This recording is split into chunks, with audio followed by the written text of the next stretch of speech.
Syrian army declares victory as rebels vacate most of Ghouta.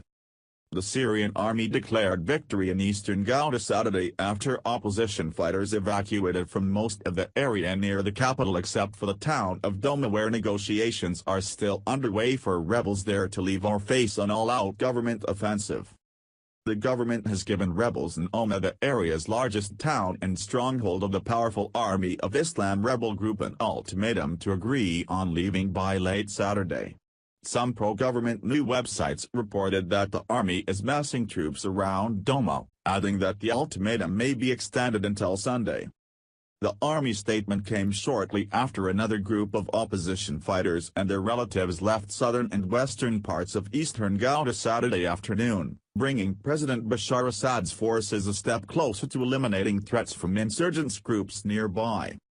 State TV said 38 buses left the towns of Samalka, Tarma, Arbin and Jobar, taking more than 1,700 rebels and civilians to the northwestern rebel-held province of Idlib.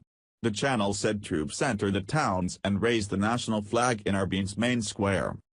The importance of this victory lies in restoring security and stability to the city of Damascus and its surrounding areas after the suffering of its civilians from the crimes of terrorists over several years, said the army statement, read on TV by Brigadier General Ali Mabe. Government forces taking back most of eastern Ghouta reopens a major network of roads and highways that link Damascus with other parts of the country that have been closed since 2012 when rebels captured eastern suburbs of the capital. The army statement vowed to wipe out terrorism and bring back stability and security to all parts of Syria. A crushing government offensive under the cover of Russian airstrikes that began on February 18 has forced opposition fighters in most of eastern Ghouta to agree to evacuate and head to Idlib province. Arbin, Zamalka, Jobar and Ain Tarma in eastern Ghouta are free of terrorists, shouted a correspondent for state-affiliated Al Akhbari TV channel from Arbin. State news agency SANA said 38,000 fighters and civilians have already headed to Idlib over the past 2 weeks, marking one of the largest displacements since Syria's conflict began 7 years ago. More than 100,000 others headed to government-controlled areas over the past weeks. Before the last wave of violence began in eastern Ghouta last month, the UN had estimated that some 393,000 people were living in the area under a tight government siege. Tens of thousands of rebels and civilians have been relocated to Idlib over the past years from different parts of Syria, making it one of the most inhabited regions in the country. The top UN official in Syria, Ali al-Zaatari, told the Dubai-based Al Arabiya TV in an interview aired Saturday that Idlib cannot take more people.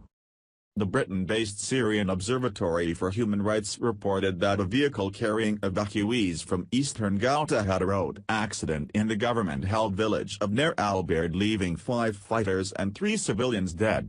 It said the bus had left eastern Ghouta Friday night. The departure Saturday from southern and western parts of eastern Ghouta comes as negotiations are still ongoing between Russian mediators and officials from the Army of Islam to evacuate Douma, but no deal has been reached so far with the rebel group, which insists on staying in the town. Army of Islam officials did not respond to requests for comment by the Associated Press. Rami Abdurrahman, who heads the observatory, said negotiations are now suggesting that thousands of Army of Islam members and their relatives could head to the northern town of Jarablus that is controlled by Turkish troops and Turkey-backed opposition fighters. The observatory also reported that Syrian troops have been massing troops around Douma in case negotiations collapse.